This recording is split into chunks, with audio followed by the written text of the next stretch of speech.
I am starting. It's morning my dear students. बेटा concentration कीजिए, थोड़ा सा बैकबोन स्ट्रेट कर लीजिए। अर्ली मॉर्निंग में आप वीडियो देख रहे हो, हमारा वीडियो नाइट में अपलोड होता है और आई होप सो कि अर्ली मॉर्निंग आप अपनी ड्यूटी को सैल्यूट कर रहे हो और मॉर्निंग में ब्रेकफास्ट के बाद, मॉर्निंग में टी के बाद आप पहले वीडियो देखना स्टार्ट करोगे और अपनी स्टडी को डेली रूटीन पे कंटिन्यू करोगे। देखो स्टार्टिंग बेटे, आज के कॉन्सेप्ट की बात करूं ना तो आज का कॉन्सेप्ट प्रूफ करके रहेगा 100%। आज का कॉन्सेप्ट प्रूफ करके रहेगा कि आप 11th स्टैंडर्ड में कॉमर्स के स्टूडेंट हो। अगर आपके ये वर्ड्स हैं, अगर आपके ये सेंटेंसेस हैं जो आप किसी से शेयर कर रहे हो, आप किसी को नॉलेज दे रहे हो, आप किसी को बिजनेस के लिए बता रहे हो, ये बातें जो आज का लेक्चर आपको बताएगा, यानी 100% आपके बात करने से कोई समझ जाएगा कि ये बच्चा कॉमर्स में ही है 100%। देखो स्टार्टिंग बेटा, एक्टिविटी की बात करूं ना, ह्यूमन एक्टिविटी यानी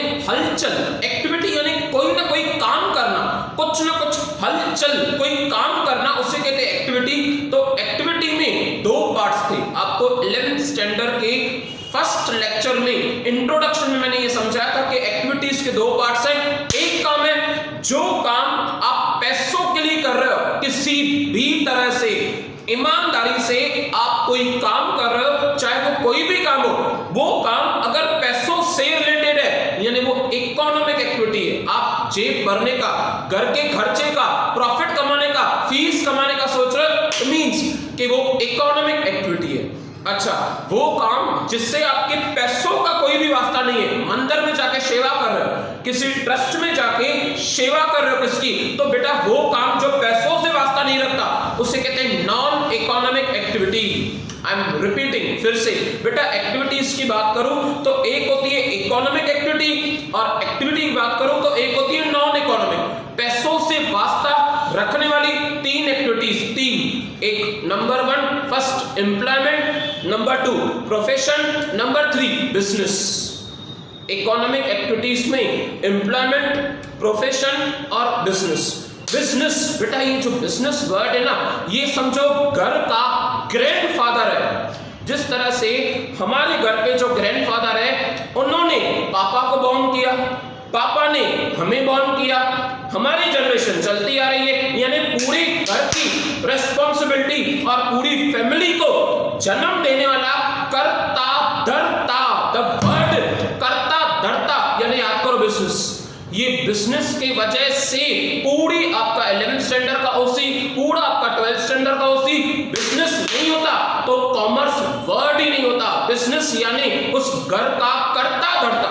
तीन एक्टिविटीज, एम्प्लॉयमेंट, प्रोफेशन और बिजनेस। बिजनेस यानी घर का कर्ता धर्ता, परदादा, दादा, ग्रैंडफादर आपका। आगे बिजनेस में दो टुकड़े यानी बिजनेस के दो बेटे, एक बेटा इंडस्ट्री, दूसरा बेटा कॉमर्स। रिपीटिंग बेटा, तीन activities, employment, profession, business. Business कौन है? बिजनेस हमारे घर का ग्रैंडफादर, कर्ता धर्ता। बिजनेस को दो बेटे। बिजनेस क्या होता है मैं समझा रहा हूं ध्यान से। बिजनेस को दो बेटे, एक बेटा इंडस्ट्री और दूसरा बेटा कॉमर्स। कॉमर्स को दो बेटे, एक बेटा ट्रेड, एक बेटा एड्स टू ट्रेड। कॉमर्स को दो बेटे, एक ट्रेड और एक aids to trade. What do you mean by commerce and trade? आज का क्वेश्चन आपका ये है कि कॉमर्स क्या होता है और ट्रेड क्या होता है। देखिए आपको कंप्लीटली पहले मैंने चार्ट के थ्रू समझाया था और फैक्ट बताऊं, जो बिजनेस का फर्स्ट बेटा था ना इंडस्ट्री, इंडस्ट्री के तीन बेटे थे, कल क्लियर किया था। धरती माँ के तीन बेटे, primary sector, secondary sector, tertiary sector. Industry के बाद फिर आएगा आपका एक्टिविटी यानी फिर आएगा आपका कॉमर्स। कॉमर्स के दो बेटे, एक ट्रेड और एक एड्स टू ट्रेड। देखिए स्टार्ट कर रहा हूं मैं आपका क्वेश्चन। डायग्राम के थ्रू समझाना बहुत जरूरी था बेटा। डायग्राम के थ्रू समझाना सिर्फ इतना ही नहीं, यहां तक कि आपके सामने स्क्रीन पे डायग्राम होगा और आपको घर पे ये रिटर्न प्रैक्टिस करना होगा। डायग्राम में और भी पार्ट्स हैं। डायग्राम में aids to trade, auxiliaries to trade और भी है, पर मैं वो समझाना प्रेफर नहीं कर रहा हूं। क्यों? क्योंकि क्वेश्चन नहीं है अभी तक। जैसे क्वेश्चन आ जाएगा वहां पे वो समझा दूंगा। पहले मैं फोकस कर दूं कि बेटा कॉमर्स यानी क्या होता है और ट्रेड यानी क्या होता है, जैसे आपका कॉन्सेप्ट क्लियर हो जाए। देखो स्टार्टिंग कर रहा हूं मैं। Commerce is the part of the the business, दादा का एक घर का हिस्सा है commerce, is the part of the business which is connected concerned with the distribution of goods and services. Commerce यानी बनाई चीज को डिस्ट्रीब्यूट करो, और कैसे करोगे वो कॉमर्स में सिखाया जाएगा। By the industry, it includes all those activities which are essential for maintaining an uninterrupted flow of the goods। बिना किसी तकलीफ के एक गुड्स दूसरे दुकान पे जा रहे हैं, दूसरी दुकान से तीसरी दुकान पे जा रहे हैं, फैक्ट्री से लेके शॉप पे, शॉप से लेके कस्टमर तक, तो कैसे ये कैसे हो रहा है, ये कॉमर्स हमें बता रहा है। कॉमर्स ने हमें बताया ट्रेड और एड्स टू ट्रेड, और एड्स टू ट्रेड यानी कि ट्रांसपोर्ट की हेल्प से सारे गुड्स फ्लो हो रहे हैं। आगे commerce fill the gap, bridge, bridge word लिखा हुआ है, ब्रिज यानी fills the gap between the producers and consumers. आप खुद सोचो ना बेटा, आप फ्रैंकली स्पीकिंग देखो ना, प्रोड्यूसर डोमिनोज, आपने ऑर्डर किया है पिज्जा डोमिनोज के लिए, आप घर पे बैठे हो, पिज्जा 15 मिनट दूर है, मार्क माय वर्ड्स, आप घर पे बैठे हो पिज्जा खाने के लिए और पिज्जा का स्टोर 15 मिनट दूर है, 20 मिनट दूर है, तो कैसे आपको घर पे पिज्जा कैसे आएगा? With the help of the transport. और ट्रांसपोर्ट एक हिस्सा है किसका? कॉमर्स का और एड्स टू ट्रेड का। यानी बिजनेस यानी क्या? पिज्जा बनाना, प्रोडक्शन करना, तो पिज्जा को डिस्ट्रीब्यूट करना यानी क्या? कॉमर्स। उसमें एड्स टू ट्रेड, एड्स यानी कि हेल्प, हेल्प टू ट्रेड यानी कि ट्रांसपोर्ट, ट्रांसपोर्ट नहीं होता तो पिज्जा नहीं आ पाता, पिज्जा नहीं आ पाता तो आप खा नहीं पाते। देखो स्टार्ट कर रहा हूं आगे, फिर से रीड कर रहा हूं, अच्छे से समझा रहा हूं। Commerce fill the gap between the producers and consumers. Domino's producer है, पिज्जा बनाता है, कंज्यूमर आप घर पे बैठ के खा रहे हो। For the exchange of goods and services, आगे या तो फॉर मनी और money is worth, money is worth यानी पैसे नहीं है तो पैसों जितनी कोई कीमती चीज उसे कहते हैं money is worth, gold, silver etcetera. Commerce is further divided in the trade और एड्स टू ट्रेड। ऑक्सिलरीज को या एड्स टू को, बेटा aids to trade, auxiliaries to trade यानी हेल्प टू ट्रेड, वो चीजें जो मदद करती है ट्रेड करने में उन्हें कहा जाता है ऑक्सिलरी टू ट्रेड या हेल्प टू ट्रेड। आगे अब फाइनली ट्रेड यानी क्या? देखो नंबर 1 ट्रेड यानी क्या? एक एग्जांपल बेस्ट, आप अज्यूम करो कि आपको क्लासेस के लिए और कॉलेज के लिए, क्लासेस के लिए अलग, कॉलेज के लिए अलग रजिस्टर्स चाहिए। बेटा मैं रिटेलर हूँ, मैं स्टेशनरी शॉप चला रहा हूँ और आप एज अ स्टूडेंट मेरे पास आ रहे हो रजिस्टर्स परचेस करने के लिए। आपने मुझे कहा कि सर हमें रजिस्टर्स चाहिए, 4 रजिस्टर्स क्लासेस के लिए, 4 रजिस्टर्स कॉलेज के लिए। ध्यान से, हाँ ट्रेड क्या होता है? ट्रेड, ट्रेड यानी क्या? 4 रजिस्टर्स आपको कॉलेज के लिए चाहिए, 4 रजिस्टर्स आपको क्लासेस के लिए चाहिए। मैंने आपको 8 रजिस्टर्स दिए, 8 टोटली, और आपने अपने पर्स में से निकाल के मुझे ऑन द स्पॉट पैसे दिए। मुझे सिंपली बताओ, सिंपली बेटा जो आप रजिस्टर्स लेके गए थे ना, वो रजिस्टर्स क्लासमेट के, क्लासमेट ब्रांडेड कंपनी। ये रजिस्टर्स क्या मैंने घर पे बनाए? नहीं, मुझे तो रजिस्टर्स बनाने ही नहीं आते। ये रजिस्टर्स मैंने किसी बड़े शॉप से द वर्ल्ड भरे, यानी जिसके पास स्टॉक बड़ा होगा, और जिसके पास स्टॉक बहुत बड़ा होता है उसे कहते हैं होलसेलर। मैंने होलसेलर से खरीदे और आपको बेचे, मैंने खरीदे और आपको बेचे, यानी इन बिटवीन मैं क्या कर रहा हूं? मैं लेन और देन कर रहा हूं। इट मींस मैं ट्रेड कर रहा हूं। फिर से ट्रेड यानी क्या बेटा? ट्रेड यानी आप गुड्स की प्रोडक्शन नहीं कर, आप गुड्स की डिस्ट्रीब्यूशन कर, आप in between as a agent हो, आप in between as a wholesaler हो, आप in between as a retailer जो कस्टमर्स को बेचता है वो। क्लियर हुआ बेटा? मैंने क्लासमेट के रजिस्टर्स खुद नहीं खरीदे, मैंने होलसेलर से खरीदे। होलसेलर के बीच में और कस्टमर के बीच में मैं एज अ रिटेलर हूं। तो मैं रिटेलर कौन हूं?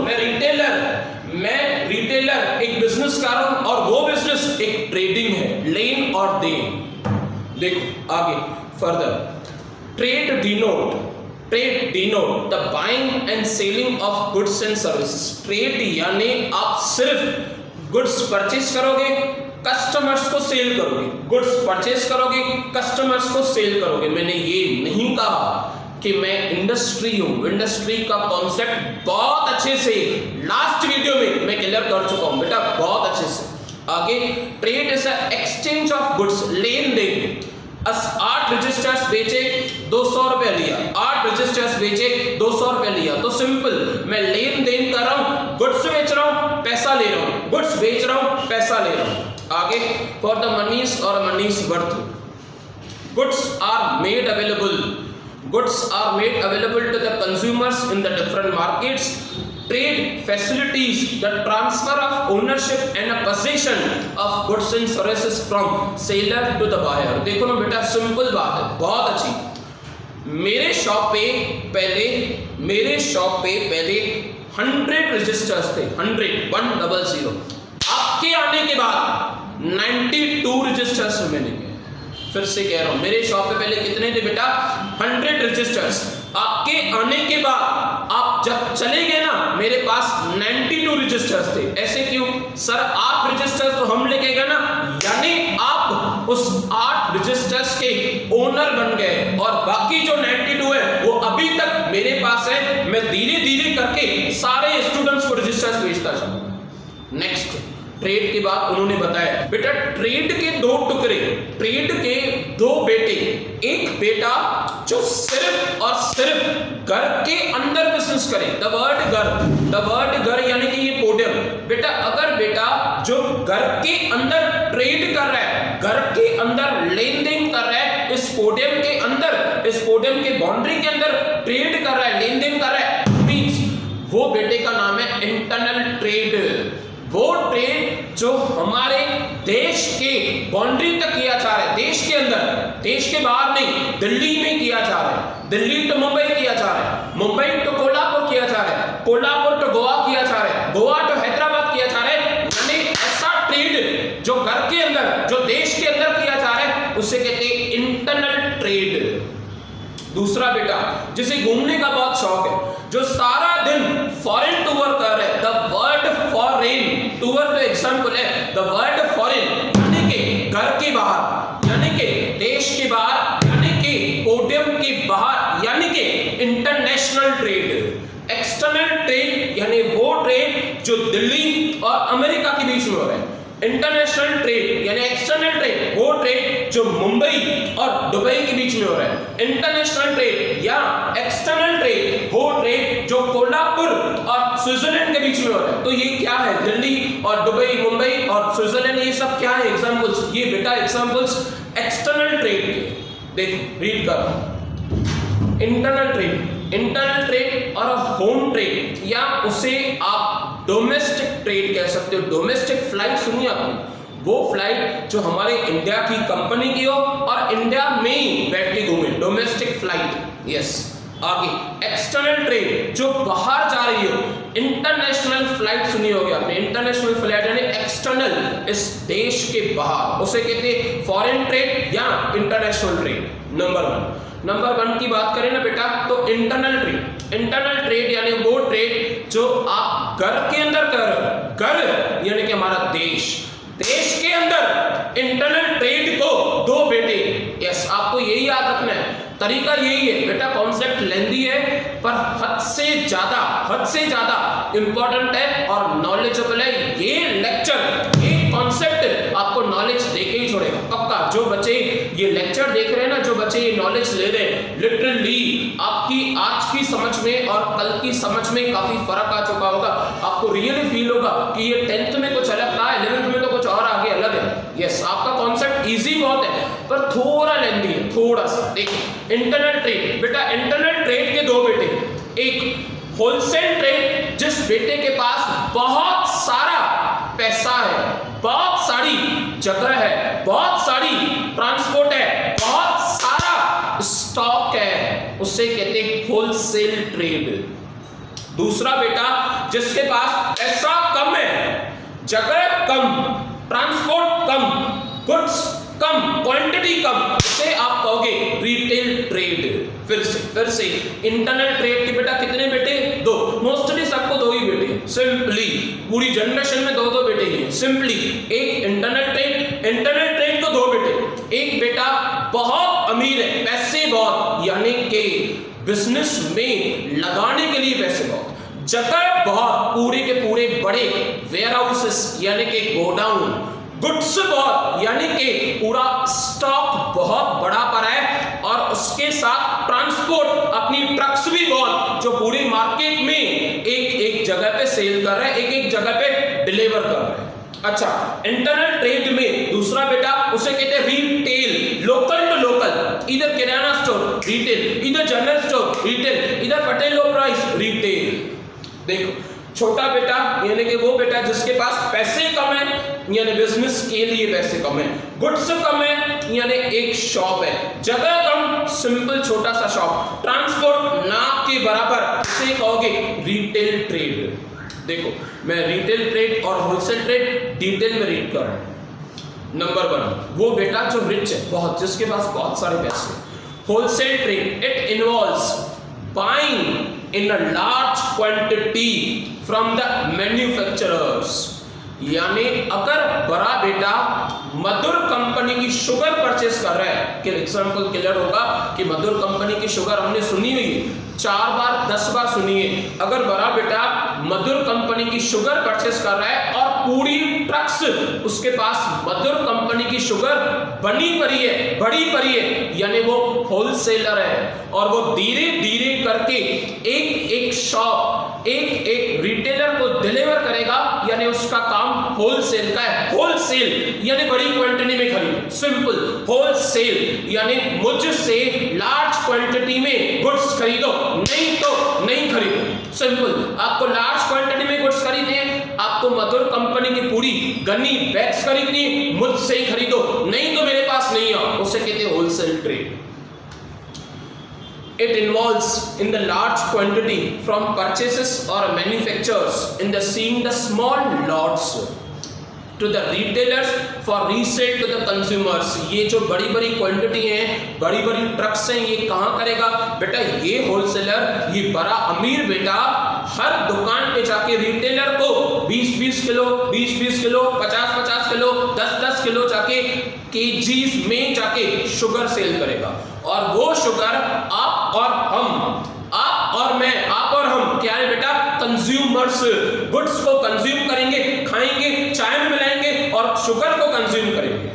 देखो, the wholesaler occupies the important position, prominent यानी कि important positions since the manufacturers as well as middleman between the producers. No doubt कि इतना बड़ा बेटा, इतना अमीर बेटा खुद कैसे जाएगा? खुद नहीं जाएगा, तो बीच में एजेंट को अपॉइंट करेगा, और एजेंट पूरा नेहरू चौक, एजेंट पूरा श्री चौक, एजेंट पूरा उल्लासनगर का 3 नंबर 2 नंबर सब धीरे धीरे करके कवर करेगा।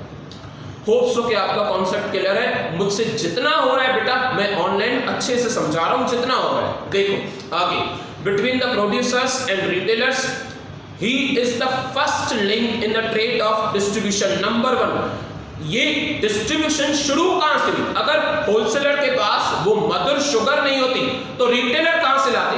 आप और मैं कहां से लाते? आप और मैं रिटेलर से लेके आए। जो रिटेलर स्मॉल क्वांटिटी में बेच रहा है, रिटेलर कहां से लेके आए? रिटेलर होलसेलर से लेके आए। होलसेलर से डिस्ट्रीब्यूशन स्टार्ट हो रही है, बांटना।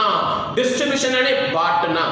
Wholesaler is the first link in the chain of distribution।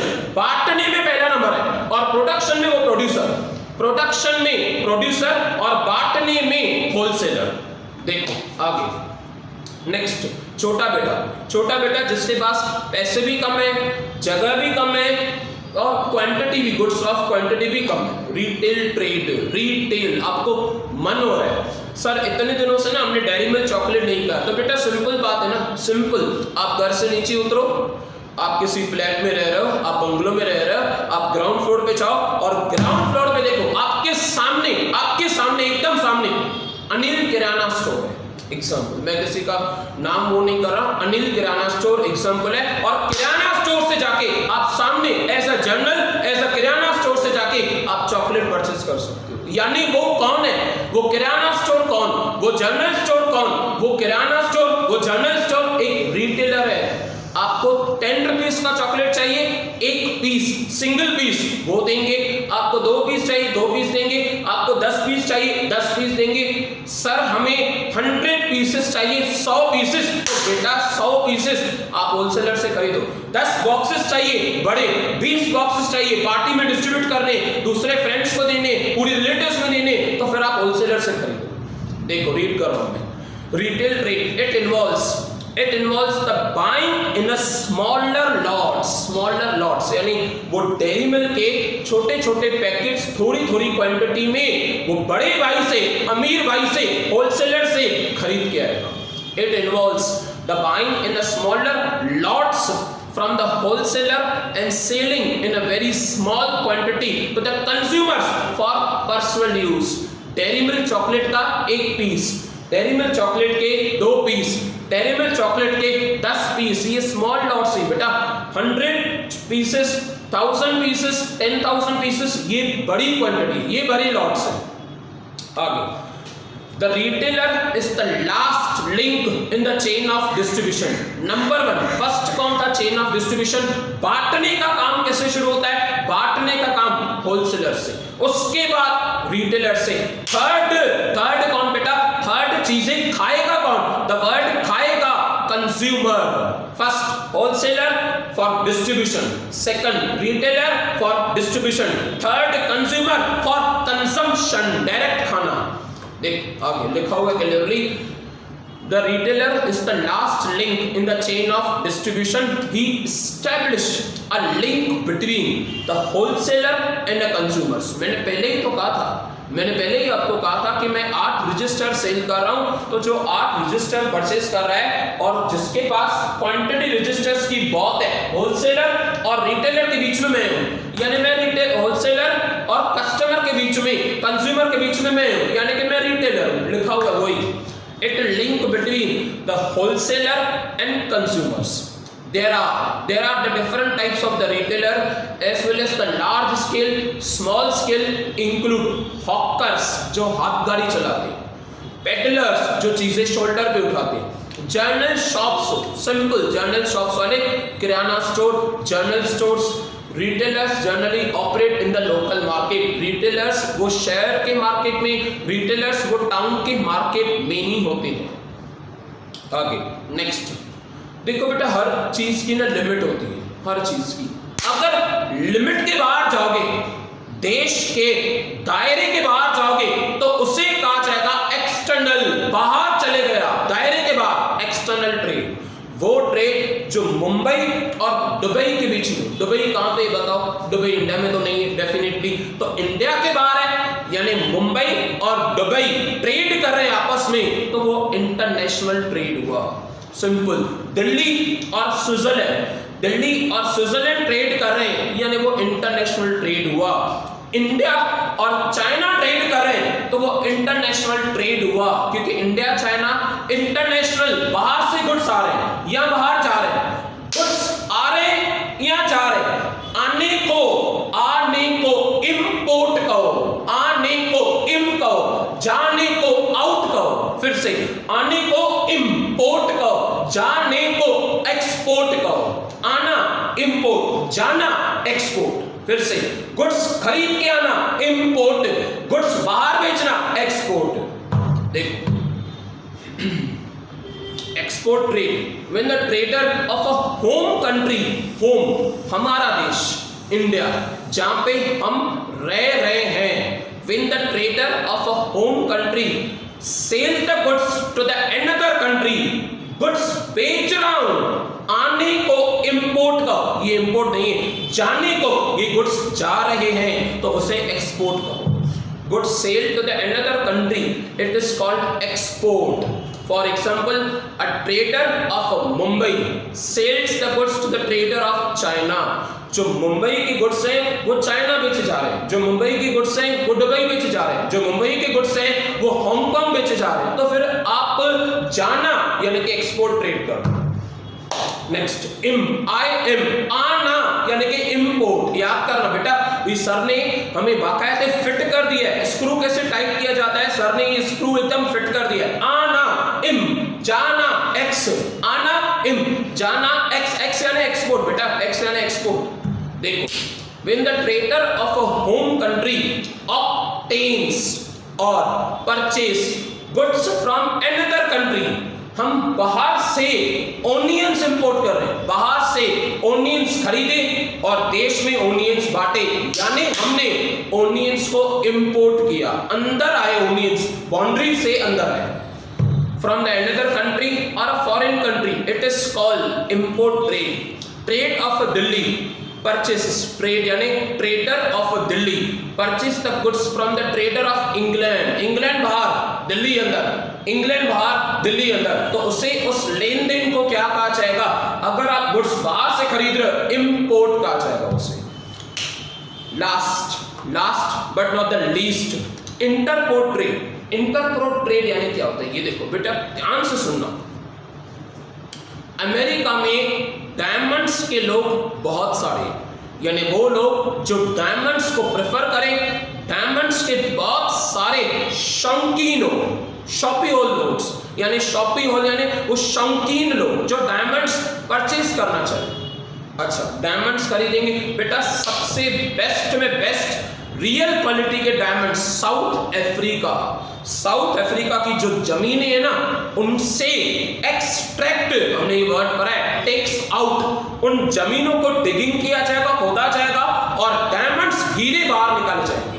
ध्यान से देखना, इंडिया में एक आदमी है, एग्जाम्पल मिस्टर मेहता, एग्जाम्पल बेटा, मिस्टर मेहता ने साउथ अफ्रीका से डायमंड्स परचेज किए। साउथ अफ्रीका में डायमंड्स प्योरली खान है पूरी, खान और कहते जैसे डायमंड्स और आयरन और खान है पूरी, वहां पे उस खान में से डायमंड्स खरीदे उसने।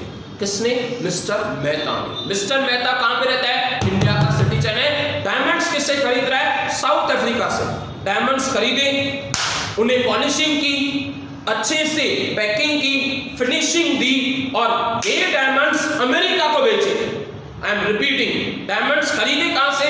साउथ अफ्रीका से। खुद क्या किया? प्रोसेसिंग किया, शेप दिया, फिनिशिंग दिया, पॉलिशिंग की, अच्छे से पैक किया और बेचा किसको? अमेरिका को। उससे कहा जाएगा इंटरपोर्ट। डायमंड्स खरीद रहे हो साउथ अफ्रीका से, खुद प्रोसेसिंग कर रहे, फिनिशिंग कर रहे, पैकिंग कर रहे, मेड इन इंडिया बना रहे और उसके बाद सीधा आप क्या कर रहे बेटा? आप डायमंड्स को सीधा एक्सपोर्ट कर रहे, किसको? अमेरिका को। उसे कहा जाता है इंटरपोर्ट। देखो, when the goods are imported from one country, then re-exported to after some processing, re-exported to some other country. Mister Mehta ने भी तो यही किया ना बेटा। मिस्टर मेहता ने डायमंड्स खरीदे कहां से? साउथ अफ्रीका से, लिखा हुआ इंपोर्ट फ्रॉम वन कंट्री, री-एक्सपोर्टेड, उससे वापस बेचे कहां पे? अमेरिका में। आफ्टर सम प्रोसेसिंग, शेप देने के बाद, फिनिशिंग करने के बाद, पैकिंग करने के बाद, लेबलिंग लगाने के बाद, प्राइस लगाने के बाद, उसके बाद वापस किसको सेल की? वापस अमेरिका को। उससे कहा जाएगा इंटरपोर्ट ट्रेड। देखो, it is called entrepot trade और it can be called as a re-export, वापस एक्सपोर्ट करना, और imports in brief. For example लिखा हुआ है, आप उसे पढ़ सकते हो। बिफोर कंप्लीटिंग द लेक्चर मैं एक बार रिवीजन करा दूं बेटा, एक बार रिवीजन देखो ना। हमारा क्वेश्चन क्या था? हमारा क्वेश्चन था what is trade and commerce, explain the different types of the trade. Trade की अगर बात करें ना तो बेटा, ट्रेड में दो बेटे, एक इंटरनल ट्रेड और एक एक्सटर्नल ट्रेड। इंटरनल ट्रेड में दो बेटे, एक वो बेटा जो घर के अंदर बिजनेस कर रहा है, घर के अंदर इंटरनल ट्रेड। एक्सटर्नल ट्रेड में बाहर एक्सपोर्ट। लेक्चर की रिवीजन जरूरी है। इट्स माय हम्बल रिक्वेस्ट बेटा, मेरी रिक्वेस्ट है आपसे कि देखो अपनी स्टडीज को ना सीरियस लो। जो इंसान एक पल को भी, एक मोमेंट को भी छोड़ता नहीं है ना, एक पल को, एक मोमेंट को सीरियस लेता है ना, आगे चल के उससे ही फल मिलता है। रिटर्न्स उसके पास ही आएंगे, दुनिया उसके कदम छुएगी, नाम सिर्फ उसका होगा।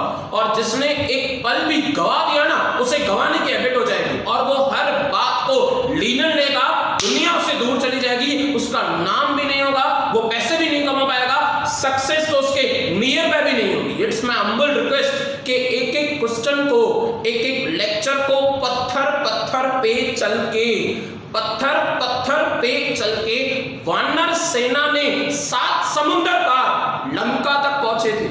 बेटा पत्थर पत्थर पे चल के वानर सेना 7 समुद्र पार लंका में पहुंचे थे। पत्थर पत्थर, आपका एक एक क्वेश्चन, आपका एक एक लेक्चर, आपका एक एक चैप्टर, 7 समुद्र पार, आपके सारे सेमेस्टर्स, आपकी सारी स्टडी, आपकी सारी ग्रेजुएशन, वो पल भी आएगा, वो पल भी आएगा जब आपको हॉनर किया जाएगा, वो पल भी आएगा जब आपको प्राइजेस दी जाएगी, वो पल भी आएगा जब आप डिग्री ले चुके होंगे और आपको कोई संघर्ष नहीं करना होगा, आपके पास जॉब अवेलेबल होगी। पर वो पत्थर पत्थर का रास्ता काटने के बाद, नहीं तो वो पल नहीं आएगा, काफी आगे तकलीफ होगी। इट्स माय हम्बल रिक्वेस्ट कि आप अपनी स्टडीज को, अपने कैरियर को, अपने फ्यूचर को बहुत अच्छे से सीरियस लो।